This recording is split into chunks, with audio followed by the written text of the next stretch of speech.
가득하신 하나님, 온 세계를 창조하시는 그 하나님, 그 이름을 찬양합시다. 할렐루야. 네, 이제 우리 찬양대가 가득 찼습니다. 네, 박수 한번 보면서. 사실 우리 장로님이 안 보이셔서 혹시 우리 나연송도 태우러 가시다가 늦게 오시는데 뭐 일이 있나 걱정이 막 됐는데 여기 앉아서 보니 저기 앉아 계셔서 아유 얼마나 안도를 해서요. 네, 장로님들이 찬양을 이렇게 하시네요. 감사합니다. 기도합시다. 아버지, 말씀을 들으려고 합니다. 이 말씀이 꿀송이처럼 달고 이 말씀이 우리의 인생을 가는 길에 한 주간 사는 길에 길잡이가 되어 주시옵소서. 깨닫는 대로 그 말씀을 따라서 순종하게 하시고 복된 인생 사는 저희들 되게 하옵소서. 성령이여 종의 입술을 주장하시고 이 시간도 은혜 되게 하옵소서.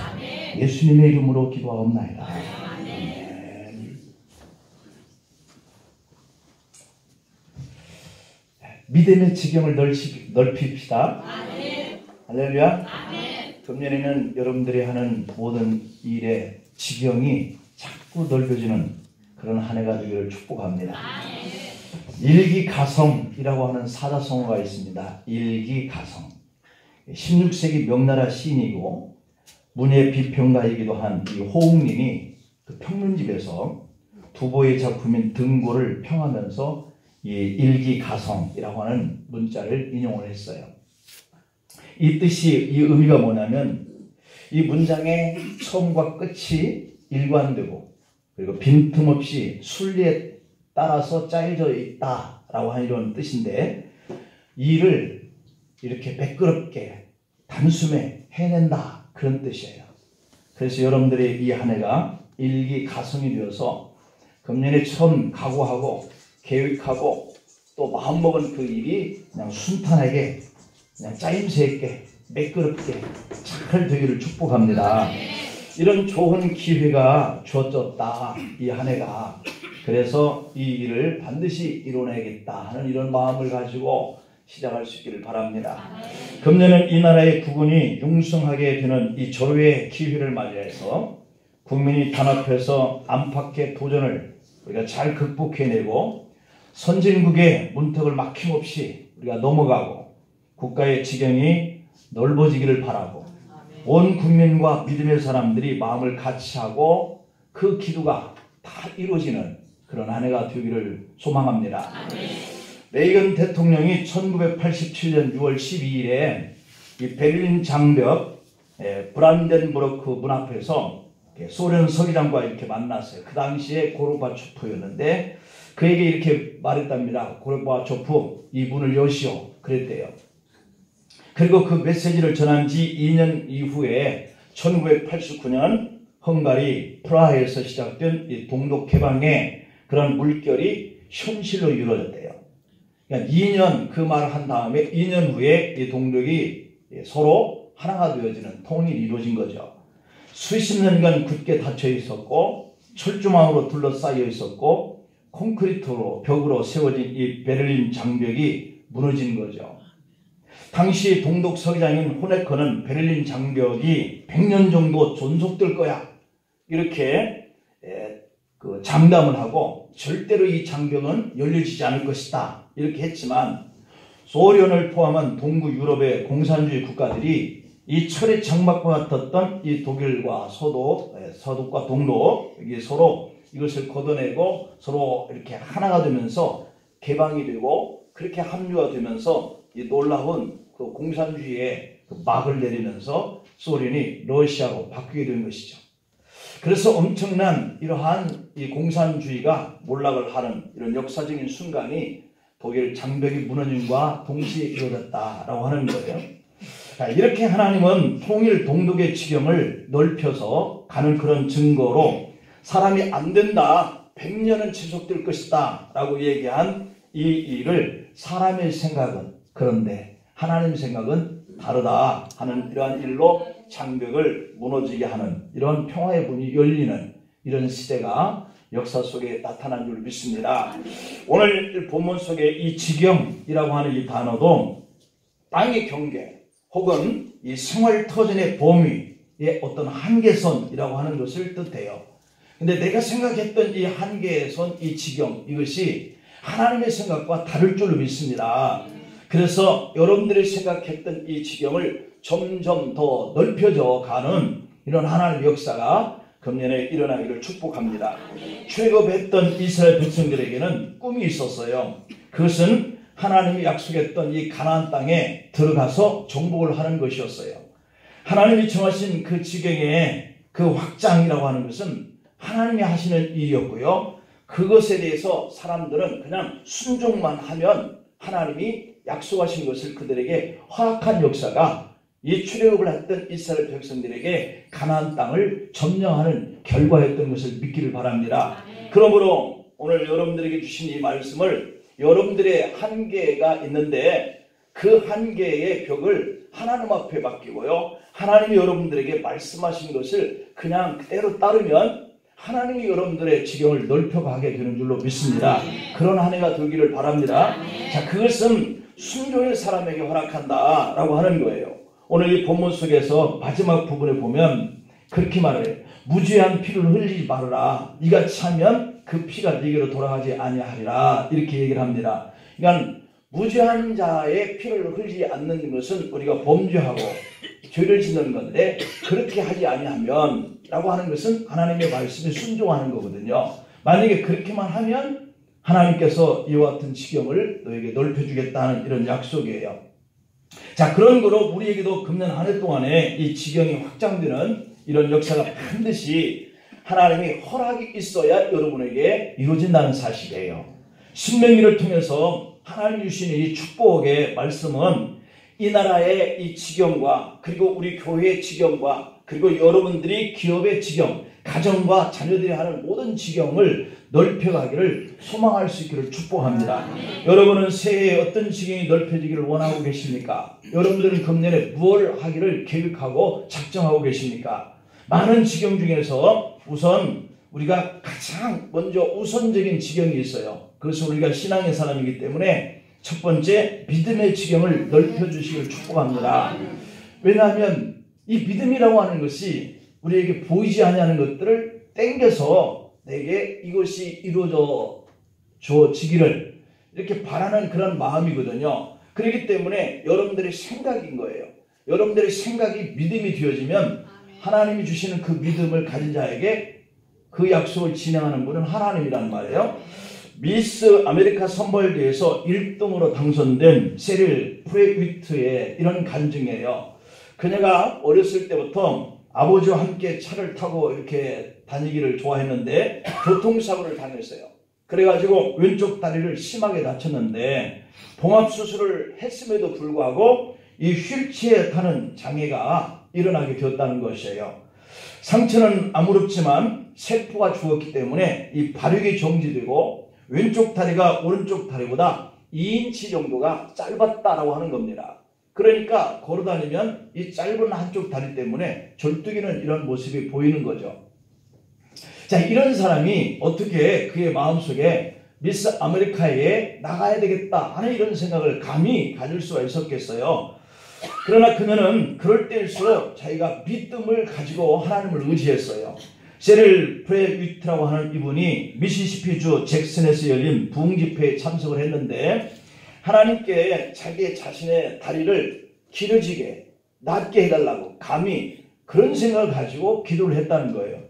2인치가 짧은 이 다리를 길어지게 해서 내가 미스 아메리카에 나갈 수 있게 해달라고 그렇게 기도를 했다는 거예요. 그녀의 기도의 이 모습을 보면 우리가 생각할 때 너무 황당하잖아요. 그런데 이 여인은 기도하면서 왼쪽 다리가 쭉 늘어나는 것을 느낀 거예요. 일어나 걸어보았습니다. 정말 기적 같은 일이 일어났다는 거죠. 2인치나 짧았던 왼쪽 다리가 오른쪽 다리와 똑같아졌다는 겁니다. 그 후에 세릴 프레위트는 미국 아메리카의 미스 아메리카에 당선이 되었어요. 그녀는 그 자리에서 이런 간증을 합니다. 주님, 왜 이 다리를 누가 고쳤겠습니까? 그는 믿음으로 고백하면서 하나님을 찬송했대요. 대부분 사람들은 2인치가 짧은 이 다리가 길어지게 해달라고 생각조차 못할 터인데 이 여인은 자기 자신이 2인치가 짧은 이 다리는 하나님이 하시면 할 수 있다, 이런 생각을 가지고 기도하는 것이죠. 생각의 차이가 믿음의 역사를 만들어냈어요. 여러분, 그러면서 이렇게 간증하면서 사람들이 가지고 있는 이 한계에 우리가 절망하지 말고 하나님 앞에 기도하자, 이러한 간증을 했다는 것이죠. 이 세릴 프레위트라고 하는 분은 질병을 바라보면서 절망하지 않고 그것을 뛰어넘어서 미스 아메리카에 도전하여서 거기에서 당선을 하는 이런 역사를 만들어내요. 사람들은 대개가 자기에게 이 찾아온 이 절망과 좌절된 이 환경을 바라보면서 자기 자신들이 위축을 이렇게 늘 가지고 살아요. 그래서 내가 실패할 수밖에 없어, 이 환경인데, 이런 생각을 가진다는 것이죠. 그러나 여러분, 오늘 이 여인의 그 기도가 하나님에게서 이루어지는 것을 경험하고 간증을 하면서 좌절된 그 환경에 내 생각이 매이지 않고 하나님께 맡기고 기도하는데 이런 역사를 내가 체험했다는 것을 간증하듯이, 오늘 우리들도 이 환경이 하는 것이 아니라 주님이 하신다 하는 이런 믿음을 가질 수 있기를 축복합니다. 이것이 믿음인데 내 믿음이 부족하면 항상 불행해지는 삶 속에 우리가 갇혀서 살아요. 자신이 가진 만큼의 믿음대로 실패하면서 살아요. 문제만을 바라보거나 자기의 환경만 바라보거나 자신의 약한 모습만 바라보는 그 사람은 그 늪 속에서 한 번도 빠져나오지 못한다는 사실이죠. 내 능력의 주체이신 예수님을 바라보는 이 사람이 믿음의 지경을 자꾸 넓혀져가는 그런 경험을 하게 될 줄로 믿습니다. 여러분, 믿음이라는 것은 나만 바라보던 시선을 바꿔서 예수님을 바라보는 것이 믿음인 줄 믿습니다. 그래서 히브리서 11장 1절에서 믿음은 바라는 것들이 뭐다? 실상이다. 그러니까 내가 바라는 것은 허상인데 그걸 자꾸 바랬더니 실제적으로 내 눈앞에, 내 손에 만져지더라는 거예요. 이것이 바로 히브리서 기자가 고백한 믿음은 바라는 것들이 실상이고 보이지 않는 것들의 증거다, 이렇게 얘기해요. 이 말은 보이지 않는 주님을 나의 믿음으로 드러내면 사람들에게 감동을 주고요, 그 생활이 곧 하나님 앞에 영광 돌리는 믿음 생활인 줄 믿습니다. 그러니 저와 여러분들은 걸어다니는 믿음의 하나님의 영광을 돌릴 수 있는 그런 지체인 거예요. 믿음은 예수님을 바라보는 거죠. 절망적 환경이 어려운 환경 속에서 주님을 보는 거예요. 여러분, 내가 한계라고 느꼈던 생각 속에 갇혀서 그 늪에서 못 빠져나오는 사람이 이것을 주님이면 하실 거야 라고 하는 이 믿음을 발휘하는 것은 가당치가 않아요. 그러나 내 생각이 비록 그 환경에서 한계를 느끼는 이런 절망적인 것을 경험을 하지만, 그러나 주님이 하시면 하신다라고 하는 이런 믿음으로 주님을 바라보면 그것이 언젠가 내 손에 잡혀지고 내 눈에 보여진다는 것이죠. 요한복음 11장 17절 이하를 보면 베다니에 세 남매가 살고 있었어요. 근데 거기에는 우리도 너무 잘 아는 마르다, 마리아라고 하는 나사로라고 하는 이 3남매죠. 그들 중에 하나인 나사로가 죽음을 당합니다. 누이들은 평소에 잘 알고 있던 예수님을 청합니다. 우리 나사로가 죽었어요.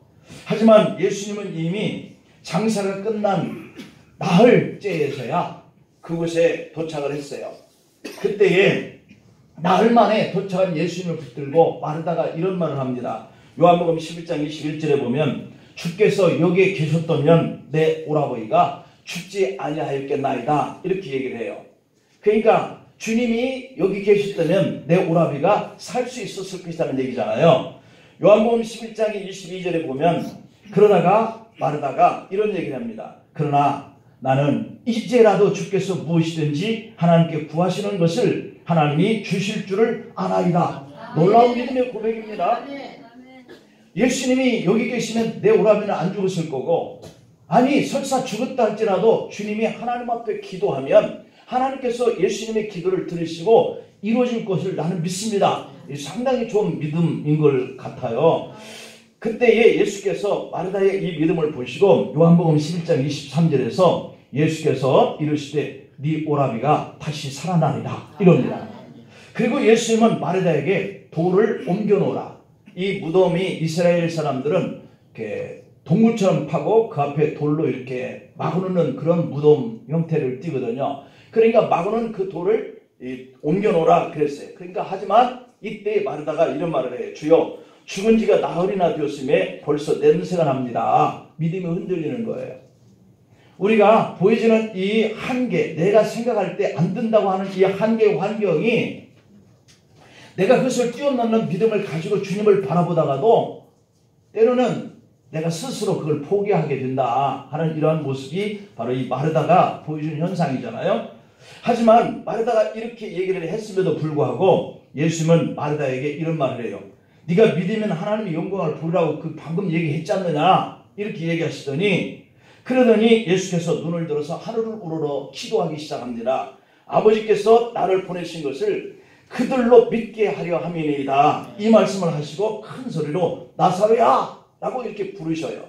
그러는데 죽은 자가 수족을 배로 동인 채로 나오는데 그 얼굴은 아직도 수건에 쌓여있는 채 이렇게 걸어 나오니까 예수님께서 풀어놓아 다니게 하라 이렇게 말씀해요.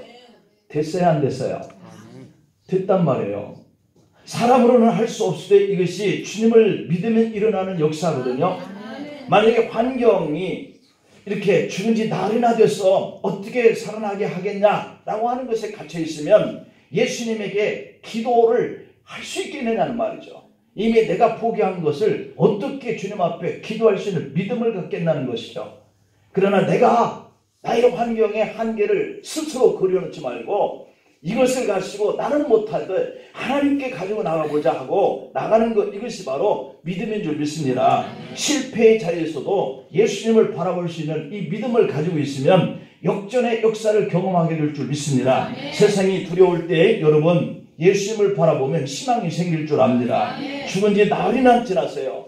하나님 앞에 기도를 하면 될 줄로 믿고 예수님 앞에 이렇게 말을 했던 마르다도 금방 생각을 바꾸잖아요. 그렇습니다 여러분. 만약에 예수님에게도 믿음이 없었다면 내가 나사로야 걸어나오라 이렇게 외쳤는데 그가 걸어나오지 못할 것을 생각한다면 외칠 수 있겠느냐는 얘기죠. 우리가 이 문제를 주님 앞에 맡기고 주님이 역사하시면 해결될 거야 라고 하는 믿음이 없으면 어떻게 주님 앞에 가지고 나와서 기도할 수 있겠느냐는 말이죠. 이게 바로 믿음인 거예요. 그러나 우리 주님이 부르시잖아요. 나오잖아요. 하나님의 역사예요. 짧은 다리를 고치실 줄 믿음으로 기도하면 주께서 그 길이를 길어 정상적인 다리가 되게 할 것이라고 하는 믿음이 없으면 어떻게 그렇게 기도할 수 있었겠느냐는 거죠. 그 하나님을 바라보면서 여러분의 기도하는 믿음, 주님을 바라보는 믿음의 지경이 금년에는 여러분의 한계에 갇히지 말고 좀 더 넓어지기를 축복합니다. 그 다음에 두 번째로는 사명의 지경을 넓혀달라 이렇게 기도할 수 있기를 축복합니다.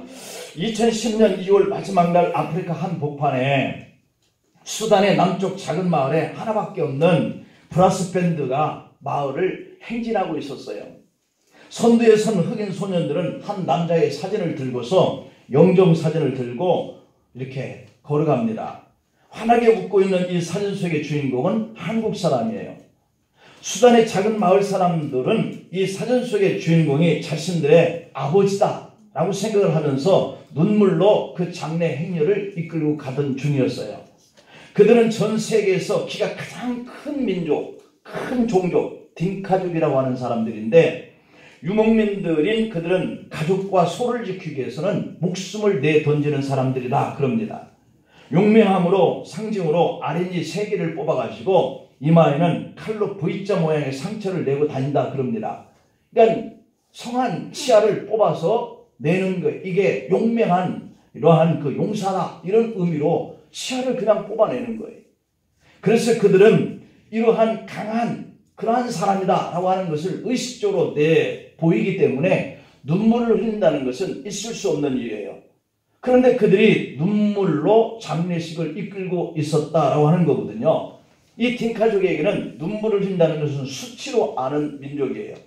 그런데도 눈물을 흘리는 것을 이렇게 자랑스럽게 장례식을 해가는 이러한 모습을 보였다는 것이죠. 그런데 이 용맹스러운 딩카족이 눈물로 배웅을 받으면서 이 세상에 마지막 길을 떠난 이 한국인은 그 당시 48세의 짧은 생을 마감하고 세상에서 하나님 품으로 들어가는 고 이태석 사제였습니다. 인제 의대를 졸업하는 그런 광주 카톨릭대를 거쳐서 살레시오회에 입회했고 사제품을 받자마자 수단으로 파견되어서 2008년 11월 달까지 8년 동안 봉사활동을 합니다. 40도가 넘는 이 더위 속에서 병원을 짓고 홍역과 결핵, 한센병으로 고통받는 이 수단 사람들을 위해서 그는 진료활동을 진행합니다. 전쟁과 가난으로 얼룩진 이 아이들에게 꿈과 희망을 주었고 한센병을 앓고 있는 사람들에게는 극진한 치료와 관심을 가지고 대했어요. 아이들을 위해서 학교를 짓고 브라스 음악 밴드를 수단해서 최초로 창단을 합니다. 발가락이 망가진 한센병 환자들을 위해서 세상에 하나밖에 없는 그들만의 신발을 만들어주고 그들에게 친구가 되어줍니다. 가난한 그들에게는 부모가 되어주고 배워야 하는 어린아이들에게는 선생님이 되어주고요. 그리고 병든 자들에게는요, 자기가 치료하는 휘발유가 되어줬습니다. 이태석 사제가 처음에 수단에 갔을 때 그는 이렇게 말을 했대요. 저는 수단을 방문한 것이 아니라 이곳에 살러 왔습니다. 사명적 삶으로 희생과 사랑을 실천하겠다라고 하는 각오로 한 말이죠. 그런데 안타깝게도 그가 대장암 판정을 받고 병상에서 일어나지 못한 채 하나님 품에서 영원한 안식으로 들어가게 된 거죠. 한국의 휘발유죠. 이태석 사제. 그 자신의 모든 것을 바쳐서 온몸으로 사명을 위해서 불태운 거죠. 그의 사명적 믿음은 울지마 톤지라고 하는 용어가 제작되어서 많은 사람들에게 감동을 주곤 했죠. 우리도 여기서 함께 봤던 적이 기억납니다. 하나님 앞에서 구원받은 우리가 어떻게 살아가야 할지 믿음으로 보여준 그런 사명감이죠. 여러분, 금년에도 우리는 많은 사명을 가지고 시작합니다. 믿음의 사명이란 그 일을 내가 하지 않으면 안 되는 하나님의 부르심을 가진 뜻이다라고 하는 것이 사명이에요. 우리는 하나님의 부르신 이 소명에 따라서 각자에게 각가지의 여러 가지 사명을 맡았는데 어떻게 감당할 것인가? 이것이 바로 사명감이거든요. 하나님은 단 한 사람도 이 세상에 그냥 보내시지 않은 줄 믿습니다. 모두가 다 목적 있는 인생을 살아가도록 이 땅에 하나님이 보내셨어요. 금년에 여러분에게 맡겨진 직책의 사명인데 주님이 맡겨진 그 사명이다 라고 생각을 해야 믿음으로 감당할 수 있습니다. 내 가족을 위해서 해야 할 사명도 주어졌어요. 그리고 주님을 위해서 교회를 위해서 맡은 사명도 주어졌어요. 가족을 위한 일은 소중하고 주님이 맡겨주신 일이니까 하찮은 것이 되면 안 되는 것이죠. 아무리 작다고 생각해도 그 일을 내가 반드시 해야 할 일이다 라고 생각지 않으면 할 수 없는 것이죠. 감당할 수 없는 것이죠. 여러분, 감당하면 여러분의 지경을 넓혀주시는 하나님의 역사가 일어납니다. 사도행전 20장 24절에 보면 바울은 내가 달려갈 길과 주 예수께 받은 사명 곧 하나님의 은혜의 복음을 증언하는 일을 마치려 하면은 나의 생명조차 조금 더 귀한 것으로 여기지 아니하노라 그랬거든요. 고린도전서 9장 17절에 보면 내가 내 자유로 이것을 행하면 상을 얻으려니와 내가 자유로 아니한다 할지라도 나는 사명을 받았노라 이렇게 고백해요.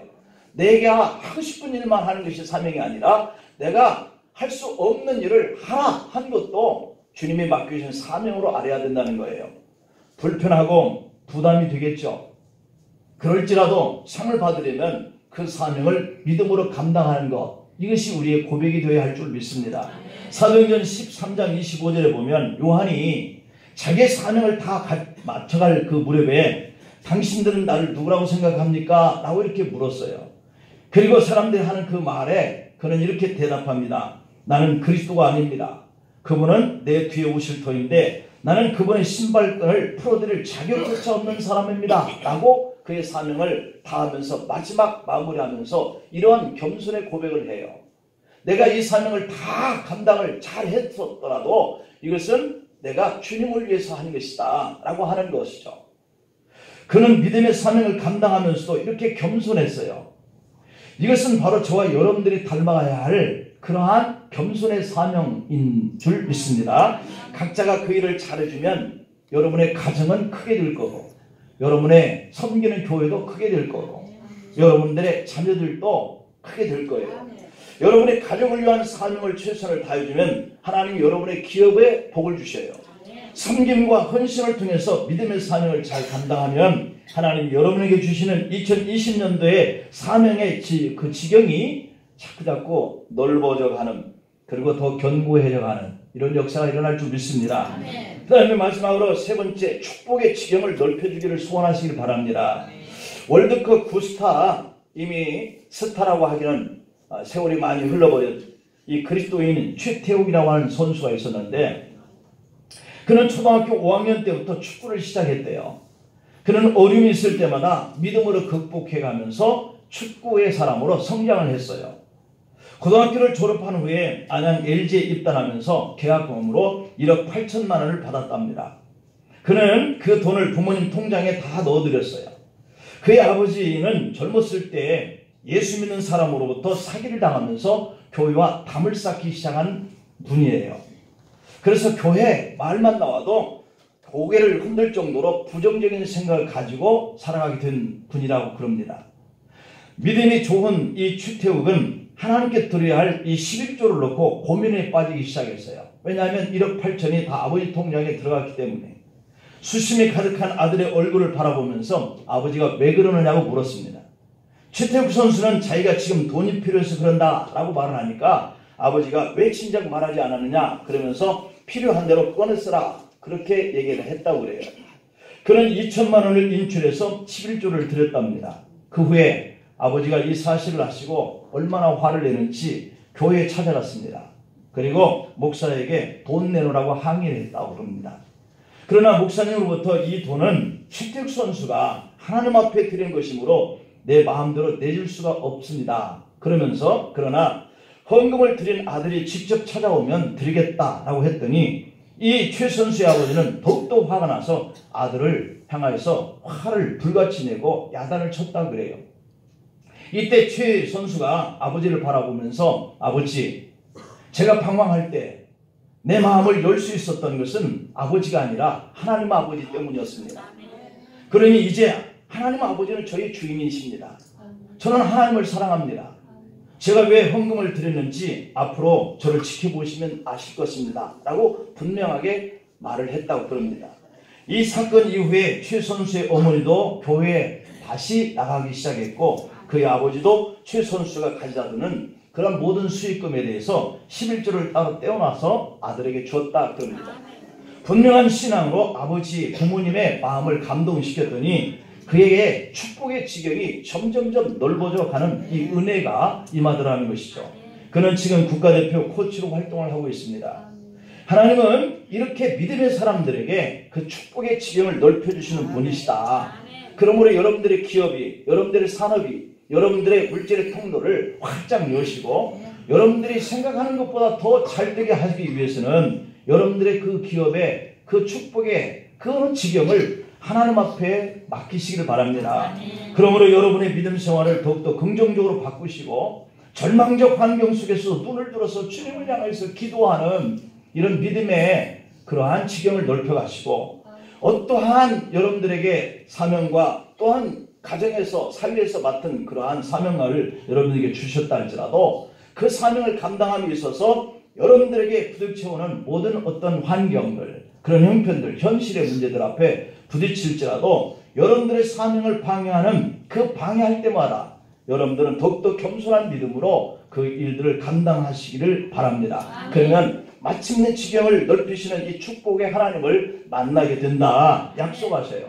사람은 약하기 때문에 하나님의 힘을 던지고서 기도의 믿음을 방해하고 사명일을 방해하는 사탄의 권세를 이길 수가 있는 줄 믿습니다. 예나 지금이나 하나님이 들어쓰시는 사람은 신앙적인 지경을 날마다 이렇게 확장해 가는 사람들이더라고요. 하나님은 우리를 통해서 모든 것을 다 하실 수 있는 분인 줄 믿습니다. 그래서 내가 하는 것이 아니라 하나님이 하시게 하는 방법. 근데 하나님이 나를 통해서 약속하신 그 축복의 지경을 넓혀가는 방법이 있더라고요. 그것은 내가 믿음을 지키는 것이에요. 사명을 감당하는 것이에요. 그리고 그 하나님의 축복을 믿고 우리가 그 말씀에 순종해 가는 거예요. 여러분 오늘 본문 7절을 보세요. 새 성읍을 너를 위해서 구별해놨다 라고 이렇게 말씀해요. 그리고 8절에 보면 하나님이 이것을 주시겠다는 거예요. 그런데 하나님이 주신다고 하는 이 새 성읍은 맹세한 거예요. 오늘 금년에 우리에게 하나님이 주신다고 하신 이 지경의 축복은 하나님의 약속이에요. 주실 거예요. 그런데 8절에 보니까 맹세하신 대로 지경을 넓힌 그 땅을 다 주겠다 이렇게 하시면서 9절에 뭐라 하냐면 믿음으로 하나님의 말씀대로 살면 이 새 성읍뿐만 아니라 새 성읍을 더 얹어주시겠다. 보너스예요. 하나님이 금년 안에 우리에게 나가는 그 길 앞에 여러분들이 수고하는 그 앞에 거두게 하시는 분은 하나님이세요. 거두게 할 거예요. 그런데 거기에 믿음을 더하고 사명을 더하는 하나님의 순종하시는 이런 모습이 보이면 거기에 플러스 알파가 또 있게 하신다는 거예요. 새 성읍에 새 성읍을 더 준다는 거예요. 다만 하나님 주시는 이 축복 안에서 피를 흘리는 일만 하지 아니하면 하나님의 말씀에 어긋장 넣고 반대적으로 불순종하는 삶을 살지 아니하면 이와 같은 그 복에 복을 더 겸해서 주신다. 이 약속대로 여러분들의 지경이 넓어지고 이런 축복의 지경이 넓어지는 그런 한 해가 되시기를 간절히 축원합니다. 우리 한번 같이 기도합니다.